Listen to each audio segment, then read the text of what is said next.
2012 ಸತತವಾಗಿ ನಾನು ಅಧ್ಯಕ್ಷನಿರುವಂತಹ ಸಂದರ್ಭದಲ್ಲಿ ಅನೇಕ ಬೈ ಎಲೆಕ್ಷನ್ಸ್ಗಳನ್ನು ಸೋತ್ವಿ. ಆ ಸೋಲುವಂಥ ಸಂದರ್ಭದಲ್ಲೇ ನಮಗೆ ಬೈ ಎಲೆಕ್ಷನ್ ಪಾರ್ಲಿಮೆಂಟ್ ಬಂತು. ಆ ಸಂದರ್ಭದಲ್ಲಿ ನಮ್ಮ ಪಕ್ಷವನ್ನು ಪ್ರತಿನಿಧಿಸುವಂಥ ಅವಕಾಶವನ್ನು ಸನ್ಮಾನ್ಯ ಜಯಪ್ರಕಾಶ್ ಹೆಗಡೆ ಅವರಿಗೆ ಪಕ್ಷ ಕೊಡ್ತು.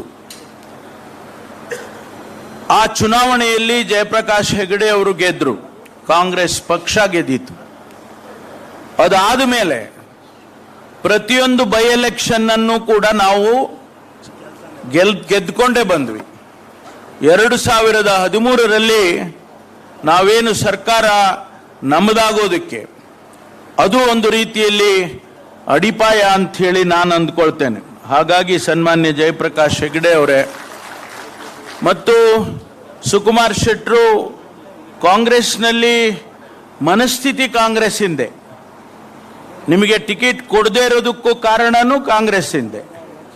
ಹಾಗಾಗಿ ನಮಗೆ ಮೂಕಾಂಬಿಕಾ ತಾಯಿಯ ದರ್ಶನವನ್ನು ಮಾಡಿಸುವುದರ ಜೊತೆಗೆ ಅನೇಕ ವರ್ಷಗಳು ಆ ಕ್ಷೇತ್ರವನ್ನು, ಶ್ರೀ ಕ್ಷೇತ್ರವನ್ನು ಅಭಿವೃದ್ಧಿ ಮಾಡೋದಕ್ಕೆ ತನ್ನನ್ನೇ ತಾನು ಅರ್ಪಣೆ ಮಾಡಿಕೊಂಡಂಥ ಸುಕುಮಾರ್ ಶೆಟ್ಟರೆ ಮತ್ತು ಕುಮಾರಸ್ವಾಮಿ, ನಾನು ಕೇಳಿಕೊಂಡೆ ಕುಮಾರಸ್ವಾಮಿ ಕಾಂಗ್ರೆಸ್ನಲ್ಲಿ ಇದ್ದಂಗಿತ್ತಪ್ಪ ಯಾವಾಗಲೂ ಅಂತ. ಆಮೇಲೆ ಅವ್ರು ಕನ್ಫರ್ಮ್ ಮಾಡಿದರು, ಹೌದು ಯೂತ್ ಕಾಂಗ್ರೆಸ್ನಲ್ಲಿ ಇದ್ರು ಅಂತೇಳಿ. ಯಾಕೆಂದ್ರೆ ಆ ಕಾಂಗ್ರೆಸ್ಸಿನ ಅಡಿಪಾಯ ಮತ್ತು ಆ ಪಾಠಗಳೇ ಬೇರೆ ಇರ್ತದೆ. ಅದಕ್ಕೋಸ್ಕರ ಮಾನ್ಯ ಕುಮಾರಸ್ವಾಮಿ ಅವರೇ ಮತ್ತು ನಮ್ಮ ಐನೂರು ಮಂಜುನಾಥ್ ಅವರೇ, ಯಾರನ್ನು ಬಿಟ್ಟಿದ್ದೀನಪ್ಪ, ಮತ್ತು ಅಧ್ಯಕ್ಷರು ಅಂಶು ರಾಜೇಗೌಡರು,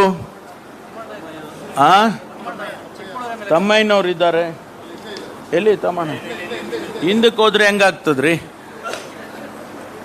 ಮಾನ್ಯ ಎಲ್ಲ ಮುಖಂಡರುಗಳೇ ಮತ್ತು ಮುಂದೆ ಕೂಡ ಮುಂದಿನ ಲೈನ್ನಲ್ಲಿ ಎಲ್ಲ ಚಂದ್ರಮೌಳಿ ಇದ್ದಾರೆ, ಶ್ರೀನಿವಾಸ್ ಇದ್ದಾರೆ, ಪ್ರವೀಣ್ ಶೆಟ್ಟಿ ಇದ್ದಾರೆ. ಎಲ್ಲರೂ ಕೂಡ ಬಹಳ ದೊಡ್ಡ ಮುಖಂಡರುಗಳೇ, ಎಲ್ಲರೂ ಕೂಡ ತಾವಿದ್ದೀರಿ.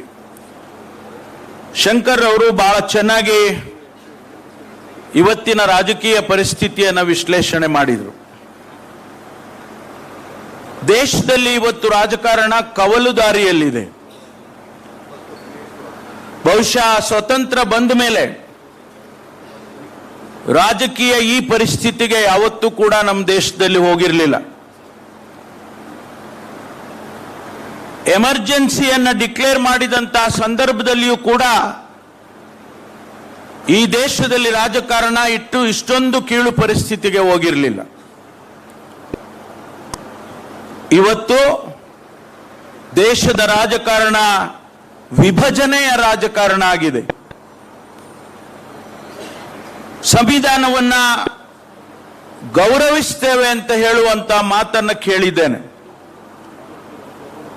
ನಾನು ಮೊನ್ನೆ ಯಾವುದೋ ಒಂದು ಆರ್ಟಿಕಲ್ ಓದುವಾಗ ನರೇಂದ್ರ ಮೋದಿಯವರು ಬಾಬಾ ಸಾಹೇಬ್ ಅಂಬೇಡ್ಕರ್ ಅವರ ಬಗ್ಗೆ ಏನನ್ನ ಮಾತಾಡಿದ್ದಾರೆ ಸಂವಿಧಾನದ ಬಗ್ಗೆ ಅಂತ ಹೇಳಿ ನೋಡಿದೆ. ಬಹಳ ಒಳ್ಳೊಳ್ಳೆಯ ಪದ ಪ್ರಯೋಗ ಮಾಡಿದ್ದಾರೆ.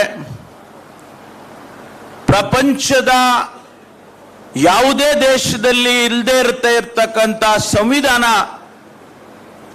ಬಾಬಾ ಸಾಹೇಬರು ಕೊಟ್ಟಂತ ನಮ್ಮ ಭಾರತದ ಸಂವಿಧಾನ ಅಂತ ಹೇಳಿದ್ದಾರೆ. ಮುಂದುವರೆದವರು ಹೇಳ್ತಾರೆ, ಇವತ್ತು ನಾನು ಪ್ರಧಾನಮಂತ್ರಿ ಆಗಿದ್ರೆ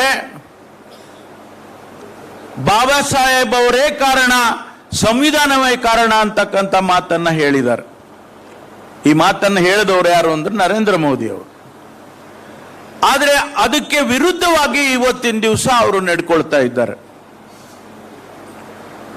ನಮ್ಮಲ್ಲಿ ಅನೇಕ ಧರ್ಮಗಳಿದೆ, ಅನೇಕ ಜಾತಿಗಳಿದೆ. ಆ ಧರ್ಮಗಳಿಗೆ ಬಾಬಾ ಸಾಹೇಬ್ ಅಂಬೇಡ್ಕರ್ ಸಂವಿಧಾನದಲ್ಲಿ ಅವಕಾಶಗಳನ್ನು ಮಾಡಿಕೊಟ್ಟಿದ್ದಾರೆ ಅನೇಕ ಕಾರಣಗಳಿಂದ. ಆ ಧರ್ಮಗಳನ್ನ ನೀವು ನಿಮ್ಮ ಧರ್ಮವನ್ನ ಪಾಲಿಸಬಹುದು, ನಿಮ್ಮ ಧರ್ಮವನ್ನ ಆಚರಣೆ ಮಾಡಬಹುದು ಅನ್ನುವಂಥ ಮಾತುಗಳನ್ನ ಬಾಬಾ ಸಾಹೇಬ್ ಅಂಬೇಡ್ಕರ್ ಅವರು ಸಂವಿಧಾನದಲ್ಲಿ ಹೇಳಿದ್ದಾರೆ.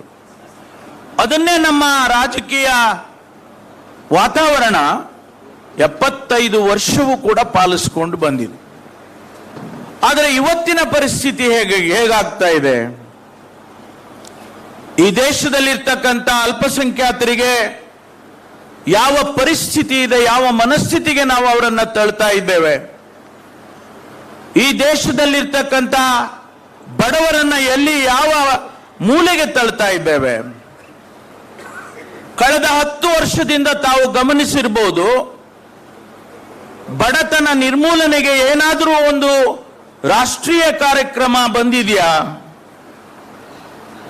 ಗರೀಬಿ ಹಟಾವೋ ಅಂತೇಳಿ ಶ್ರೀಮತಿ ಇಂದಿರಾ ಗಾಂಧಿ ಅವರು ಏನು ಘೋಷಣೆ ಮಾಡಿದ್ರು, ಅಂತಹ ಘೋಷಣೆ ಏನಾದರೂ ಕಳೆದ 10 ವರ್ಷದಿಂದ ಈ ದೇಶದ ಬಡವರನ್ನ ಮೇಲೆತ್ತುವಂತ ಕೆಲಸ ಮಾಡಬೇಕು ಅಂತೇಳಿ ಕಾರ್ಯಕ್ರಮ ಕೊಟ್ಟಿರೋದನ್ನ ನೋಡಿದ್ದೀರಾ, ಕೇಳಿದ್ದೀರಾ? ಇವರ ಆದ್ಯತೆಗಳೇನಿದೆ? ಇವರ ಆದ್ಯತೆಗಳು ಜನಸಮುದಾಯವನ್ನ ಒಡೆದು ಆಳುವಂತದ್ದು ಮತ್ತು ಅಲ್ಪಸಂಖ್ಯಾತರನ್ನ ದ್ವೇಷ ಮಾಡುವಂತದ್ದು, ತನ್ಮೂಲಕ ದೇಶವನ್ನ ಒಡಿತಕ್ಕಂತ ಕೆಲಸವನ್ನ ಮಾಡೋದನ್ನ ಇವತ್ತು ಅವರು ಕೈಗೆತ್ಕೊಂಡಿದ್ದಾರೆ ಅಂತ ಹೇಳಿದ್ರೆ ತಾವು ಯೋಚನೆ ಮಾಡಬೇಕು, ಇನ್ನೆಷ್ಟು ದಿವಸ ಇವರು ಅಧಿಕಾರದಲ್ಲಿ ಇರಬೇಕು ಅಂತ. ಇನ್ನೆಷ್ಟು ದಿವಸ ಇವರು ಅಧಿಕಾರದಲ್ಲಿದ್ದು ಈ ದೇಶವನ್ನ ಒಡೆಯಬೇಕು ಅನ್ನೋದನ್ನ ತಾವು ಯೋಚನೆ ಮಾಡಿ. ಅದಕ್ಕಾಗಿ ಈ 2024ರ ಲೋಕಸಭಾ ಚುನಾವಣೆ ಪ್ರಸ್ತುತ ಆಗ್ತದೆ. ಇವತ್ತು ನಾವು ನಿಜ ಇಡೀ ದೇಶದಲ್ಲಿ ಇವತ್ತು ವಾತಾವರಣ ಬದಲಾಗಿದೆ. ನನಗನ್ಸುತ್ತೆ, ನನಗೆ ಎಲ್ಲೋ ಒಂದು ಕಡೆ ಅನ್ನಿಸ್ತದೆ, ನಾವು ಕಾಂಗ್ರೆಸ್ನವ್ರು ಇರ್ಬೋದು, ಬೇರೆ ಬೇರೆ ಪಕ್ಷಗಳಿರ್ಬೋದು, ಅತಿ ಹೆಚ್ಚಿನ ಸೀಟ್ಗಳನ್ನ ಗೆದ್ದಿತಾರೆ ಅಂತಕ್ಕಂಥ ಆತ್ಮವಿಶ್ವಾಸ ಇವತ್ತು ನನಗೆ ಬಂದಿದೆ ಅನ್ನುವಂಥದ್ದು. ಜನ ಮಾತನಾಡ್ತಾರೆ, ಏನು ನಮ್ಗೆ ಒಳ್ಳೇದಾಗಿದೆ 10 ವರ್ಷದಿಂದ ಅಂತ ಪ್ರಶ್ನೆ ಮಾಡ್ಕೊಳ್ತಾರೆ ಅವರೇ. ಹಾಗಾಗಿ ಇವತ್ತು ಜನಸಮುದಾಯ ಕಾಯ್ತಾ ಇದ್ದಾರೆ, ಈ ಭಾರತೀಯ ಜನತಾ ಪಕ್ಷಕ್ಕೆ ಬುದ್ಧಿ ಕಲಿಸ್ಬೇಕು ನಾವು ಅಂತ ಹೇಳಿ ಇಡೀ ದೇಶದಲ್ಲಿ ಕಾಯ್ತಾ ಇದ್ದಾರೆ ಅನ್ನೋದು ನನ್ನ ಆತ್ಮವಿಶ್ವಾಸ. ಅದಕ್ಕಾಗಿ ಸ್ನೇಹಿತರೆ, ಕರ್ನಾಟಕದ ಮಟ್ಟಿಗೆ ಸನ್ಮಾನ್ಯ ಶಿವಕುಮಾರ್ ಅವರು, ಸನ್ಮಾನ್ಯ ಸಿದ್ದರಾಮಯ್ಯನವರು 2023ರಲ್ಲಿ ಇಡೀ ರಾಜ್ಯ ಪ್ರವಾಸ ಮಾಡಿದ್ರು. ಕೆಲವು ಜಿಲ್ಲೆಗಳಿಗೆ, ತಾಲೂಕುಗಳಿಗೆ 2 ಸಾರಿ ಹೋದ್ರು, 3 ಸಾರಿ ಹೋದ್ರು. ಉದ್ದೇಶ ಕರ್ನಾಟಕದಲ್ಲಿ ರಾಜಕಾರಣ ಬದಲಾಗಬೇಕು, ಭ್ರಷ್ಟಾಚಾರ ಈ ದೇಶದಲ್ಲಿ ಅತಿ ಹೆಚ್ಚು, ದೇಶದಲ್ಲೇ ಭ್ರಷ್ಟಾಚಾರ ಅತಿ ಹೆಚ್ಚು ಅನ್ನುವಂತ ಬಿರುದನ್ನ ಪಡೆದಂತ ಭಾರತೀಯ ಜನತಾ ಪಾರ್ಟಿ ಮತ್ತೊಂದು ಬಾರಿ ಅಧಿಕಾರಕ್ಕೆ ಬರಬಾರದು. ಅದಕ್ಕಾಗಿ ನಾವು ಕಾಂಗ್ರೆಸ್ ಪಕ್ಷವನ್ನ ಅಧಿಕಾರಕ್ಕೆ ತರಬೇಕು ಅಂತೇಳಿ ಇಡೀ ರಾಜ್ಯವನ್ನ ಸುತ್ತಿದ್ರು, ಜನಕ್ಕೆ ವಿಶ್ವಾಸವನ್ನ ಮೂಡಿಸಿದ್ರು. ನಾವು ಅಧಿಕಾರಕ್ಕೆ ಬಂದ್ರೆ ಬಡವರ ಪರವಾಗಿ ಏನು ಕಾಂಗ್ರೆಸ್ ಪಕ್ಷ ಯಾವತ್ತೂ ನಿಂತಿದೆ ಅದನ್ನ ಮುಂದುವರಿಸ್ತೇವೆ, ಕಾರ್ಯಕ್ರಮಗಳನ್ನು ಕೊಡ್ತೇವೆ, ಗ್ಯಾರಂಟಿಗಳನ್ನ ಮೂಲಕ ನಾವು ಬಡವರನ್ನ ಮೇಲೆತ್ತುವಂತ ಕೆಲಸ ಮಾಡ್ತೇವೆ. ಇದು ನಮ್ಮ ಮೂಲ ಮಂತ್ರ. ಅದಕ್ಕಾಗಿ ಗ್ಯಾರಂಟಿ ಅಂತೇಳಿ ಮಾನ್ಯ ಅಧ್ಯಕ್ಷರು ರುಜು ಮಾಡಿದ್ರು. ಆ ಗ್ಯಾರಂಟಿ ಕಾರ್ಡ್ಗಳು, ಪಿಂಕ್ ಕಾರ್ಡ್ಗಳನ್ನ ನಮಗೆಲ್ಲ ಕೊಟ್ಟು ಕಳಿಸಿದ್ರು. ನಾವು ಹಳ್ಳಿಯಲ್ಲಿ ಮನೆಗೆ ತಲುಪಿಸಿದೋ ನೋಡಿ, ನಮ್ಮ ಅಧ್ಯಕ್ಷರು ರುಜು ಮಾಡಿದ್ದಾರೆ. ಇದು ಗ್ಯಾರಂಟಿ. ಇದು ಅದಕ್ಕಾಗಿ ನೀವು ಕಾಂಗ್ರೆಸ್ ಪಕ್ಷಕ್ಕೆ ಬೆಂಬಲ ಕೊಡಿ ಅಂತೇಳಿ ಮನೆಗೆ ತಲುಪಿಸುವಂತ ಕೆಲಸ ಮಾಡಿದ್ರು. ಅವತ್ತು ಬಿಜೆಪಿಯವರು ನಮ್ಮನ್ನ ಅವಹೇಳನಕಾರಿಯಾದ ಮಾತುಗಳನ್ನಾಡಿದ್ರು, ಟೀಕೆ ಮಾಡಿದ್ರು. ಆದ್ರೆ ಜನ ಟೀಕೆ ಮಾಡಲಿಲ್ಲ, ಜನ ಒಪ್ಪಿದ್ರು. ಜನ ಒಪ್ಪಿದ್ರು. 135 ಸೀಟ್ಗಳನ್ನ ಕೊಡುವುದರ ಮೂಲಕ ನನಗನ್ಸುತ್ತೆ ಇನ್ನೊಂದು ಸ್ವಲ್ಪ ಏನು ಪ್ರಯತ್ನ ಮಾಡಿದ್ರೆ ಅದು 150 ಆಗ್ತಾ ಇತ್ತು, ಇನ್ನು 150 ಆಗ್ತಾ ಇತ್ತು. ಕೆಲವರು ಬಹಳ ಕಡಿಮೆ ಅಂತರದಲ್ಲಿ ಸೋತಿದ್ದಾರೆ. ಅಂತಹ ಒಂದು ಫಲಿತಾಂಶವನ್ನ ಈ ರಾಜ್ಯದ ಜನ ಕಾಂಗ್ರೆಸ್ ಪಕ್ಷಕ್ಕೆ ಕೊಟ್ಟಿದ್ದಾರೆ. ಇವತ್ತು ನನಗೆ ವಿಶ್ವಾಸ ಇದೆ, ನಾವು 28 ಕ್ಷೇತ್ರದಲ್ಲಿ ಕನಿಷ್ಠ 20 ಕ್ಷೇತ್ರದಲ್ಲಿ ನಾವು ಗೆದ್ದಿದ್ದೇವೆ ಎನ್ನುವಂತ ವಿಶ್ವಾಸ ಇದೆ. ಸರ್ವೆಗಳು ಬರ್ತಾ ಇದೆ, ನನಗೆ ಗೊತ್ತು ಸರ್ವೆ ಹೆಂಗ್ ಬರ್ತಾ ಇದೆ ಅಂತ. 3 ಸೀಟು 4 ಸೀಟು 5 ಸೀಟು ಕಾಂಗ್ರೆಸ್ಸಿಗೆ ಅಂತಕ್ಕಂಥ ಏನು ಸರ್ವೆ ರಿಪೋರ್ಟ್ಗಳನ್ನ ಮಾಧ್ಯಮ ಸ್ನೇಹಿತರು ಕೊಡ್ತಾ ಇದ್ದಾರೆ. ನಾನು ಇವತ್ತು ಚಾಲೆಂಜ್ ಮಾಡಿ ಹೇಳ್ತೇನೆ, ನಾವು ಕನಿಷ್ಠ 20 ಸೀಟ್ಗಳನ್ನಾದ್ರೂ ಗೆದ್ದಿದ್ದೇವೆ ಅನ್ನುವಂತ ವಿಶ್ವಾಸ ನನಗಂತೂ ಇದೆ, ಅಧ್ಯಕ್ಷರಿಗಿದೆ, ಮುಖ್ಯಮಂತ್ರಿಗಳಿದೆ, ತಮ್ಮೆಲ್ಲರಿಗೂ ಇದೆ ಅಂದ್ಕೊಳ್ತೇನೆ. ಹಾಗಾಗಿ ಸ್ನೇಹಿತರೆ, ಇವತ್ತು 3 ಜನ ಇವತ್ತು ನಮ್ಮ ಪಕ್ಷಕ್ಕೆ ಸೇರಿದ್ದಾರೆ. ನಿಜಕ್ಕೂ ನಮಗೆ ಶಕ್ತಿ ಬಂದಿದೆ. ಯಾಕೆಂದ್ರೆ ಮಾನ್ಯ ಹೆಗಡೆ ಅವರು ಆ ಭಾಗದಲ್ಲಿ ಮನೆ ಮಾತಾಗಿದ್ದಾರೆ. ಉಡುಪಿ ಚಿಕ್ಕಮಗಳೂರು ಕ್ಷೇತ್ರದಲ್ಲಿ ಹೆಗಡೆ ಅವರು ಮನೆ ಮಾತಾಗಿದ್ದಾರೆ. ನನಗೆ ವಿಶ್ವಾಸ ಇದೆ, ಪಕ್ಷ ಅವರನ್ನ ಮತ್ತೊಂದು ಬಾರಿ ಏನಾದರೂ ನಮಗೆ ಅವರಿಗೆ ಟಿಕೆಟ್ ಕೊಟ್ಟು ನಿಮ್ಮನ್ನ ನಿಲ್ಲಿಸಿದ್ರೆ ಕಾಂಗ್ರೆಸ್ ಪಕ್ಷ ಖಂಡಿತವಾಗಿ ಗೆದಿಯುತ್ತೆ ಎನ್ನುವಂತ ವಿಶ್ವಾಸ ನನಗಿದೆ. ಇವತ್ತು ಅವರಿಗೆ ಯಾವುದೇ ಜವಾಬ್ದಾರಿಯನ್ನ ಕೊಡಲಿ, ಹಿಂದುಳಿದ ಸಮುದಾಯಕ್ಕೆ ನ್ಯಾಯ ಒದಗಿಸಬೇಕು ಅಂತೇಳಿ ಏನೋ ಆಯೋಗದ ಅಧ್ಯಕ್ಷರನ್ನ ಮಾಡಿದ ಮೇಲೆ ಹಗಲಿರಲು ಅವರು ಕೆಲಸ ಮಾಡಿದ್ದಾರೆ. ನನಗೆ ಗೊತ್ತಿದೆ ಅವರು ಯಾವ ರೀತಿ ಕೆಲಸ ಮಾಡಿದ್ದಾರೆ. ಇವತ್ತು ಒಂದು ಒಳ್ಳೆಯ ವರದಿಯನ್ನ ಅವರು ಕೊಟ್ಟಿದ್ದಾರೆ ಸರ್ಕಾರಕ್ಕೆ.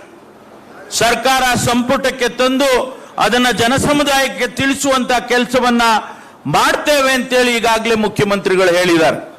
ಗೊತ್ತಾಗಬೇಕು ಈ ಒಂದು ರಾಜ್ಯದಲ್ಲಿ ಯಾವ ಯಾವ ಜಾತಿಗಳು ಯಾರು ಎಷ್ಟಿದ್ದಾರೆ ಅದು ಗೊತ್ತಾಗಬೇಕು. ಅದರ ಮೂಲಕ ನಾವು ಕಾರ್ಯಕ್ರಮಗಳನ್ನು ಕೊಡೋದಕ್ಕೆ ಸರ್ಕಾರಕ್ಕೆ ಸಾಧ್ಯ ಆಗ್ತದೆ ಅಂತೇಳಿ ಆಗುತ್ತೆ ಅನ್ನುವಂಥದ್ದು. ಅದೇ ಪ್ರಕಾರ ಸುಕುಮಾರ್ ಶೆಟ್ಟಿ ಅವರಾಗ್ಲಿ, ಕುಮಾರಸ್ವಾಮಿ ಅವರಾಗ್ಲಿ ನಮ್ಮ ಪಕ್ಷಕ್ಕೆ ಬಂದಿರತಕ್ಕಂಥದ್ದು ನಿಜಕ್ಕೂ ಕೂಡ ಶಕ್ತಿಯನ್ನ ತಂದಿದೆ ಅಂತ ಹೇಳಿ ನಾನು ಭಾವಿಸ್ಕೊಂಡು ಅವರ ಜೊತೆಯಲ್ಲಿ ಅನೇಕ ಜನ ಸ್ನೇಹಿತರು ಇವತ್ತು ಪಕ್ಷಕ್ಕೆ ಸೇರ್ತಾ ಇದ್ದಾರೆ. ಅವರೆಲ್ಲರಿಗೂ ಕೂಡ ನಾನು ಹಾಕುವ ಆಹ್ವಾನವನ್ನ ಮಾಡ್ತೇನೆ ಅಂತ ಹೇಳಿ ಈ ಸಂದರ್ಭದಲ್ಲಿ ಹೇಳಿ ತಮ್ಮೆಲ್ಲರಿಗೂ ಶುಭವನ್ನ ಕೋರೋದರ ಮೂಲಕ ಈ ಚುನಾವಣೆಯನ್ನ ತಾವು ಒಂದು ಚಾಲೆಂಜ್ ಆಗಿ ಸವಾಲಾಗಿ ತಗೊಳ್ಬೇಕು ಪ್ರತಿಯೊಬ್ಬರು ಅಂತಕ್ಕಂಥ ಮಾತನ್ನ ಈ ಸಂದರ್ಭದಲ್ಲಿ ಹೇಳಿ ನನ್ನ ಮಾತು ಮುಗಿಸ್ತೇನೆ. ಜೈ ಹಿಂದ್, ಜೈ ಕಾಂಗ್ರೆಸ್. ಈಗ ಚಿಕ್ಕಮಗಳೂರು ಜಿಲ್ಲೆಯ ಅಧ್ಯಕ್ಷರಾದಂಥ ಹಂಸುಮಂತ್ ಅವರು ನಿಮ್ಮನ್ನೆಲ್ಲ ಉದ್ದೇಶಿಸಿ ಮಾತನಾಡ್ತಾರೆ.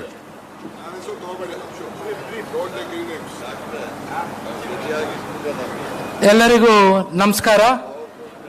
ಈ ಒಂದು ನಿರ್ಣಾಯಕ ಹಂತದಲ್ಲಿ ನಡೀತಿರುವಂತ ಈ ಸಭೆಯಲ್ಲಿ ಈ ಸಭೆಯ ಅಧ್ಯಕ್ಷತೆಯನ್ನ ವಹಿಸಿರುವಂತ ರಾಜ್ಯ ಕಂಡಂತ ಅತ್ಯಂತ ಗಟ್ಟಿತನದಿಂದ 4 ವರ್ಷಗಳ ಯಶಸ್ವಿ ಜವಾಬ್ದಾರಿಯನ್ನ ನಿಭಾಯಿಸಿ ನಿಮ್ಮೆಲ್ಲರಿಗೂ ಅಧಿಕಾರವನ್ನು ತಂದುಕೊಟ್ಟಿರುವಂತ ರಾಜ್ಯದ ಹೆಮ್ಮೆಯ ಕೆಪಿಸಿಸಿಯ ಅಧ್ಯಕ್ಷರಾಗಿರುವಂತ ಮಾನ್ಯ DK ಶಿವಕುಮಾರ್ ಅವರೇ, ಈ ಸಭೆಯಲ್ಲಿ ಭಾಗವಹಿಸಿರುವಂತ ನಮ್ಮ ಚಿಕ್ಕಮಗಳೂರು ಜಿಲ್ಲೆಯ ಉಸ್ತುವಾರಿ ಸಚಿವರಾಗಿರುವಂತ ಮಾನ್ಯ KJ ಜಾರ್ಜ್ ಅವರೇ,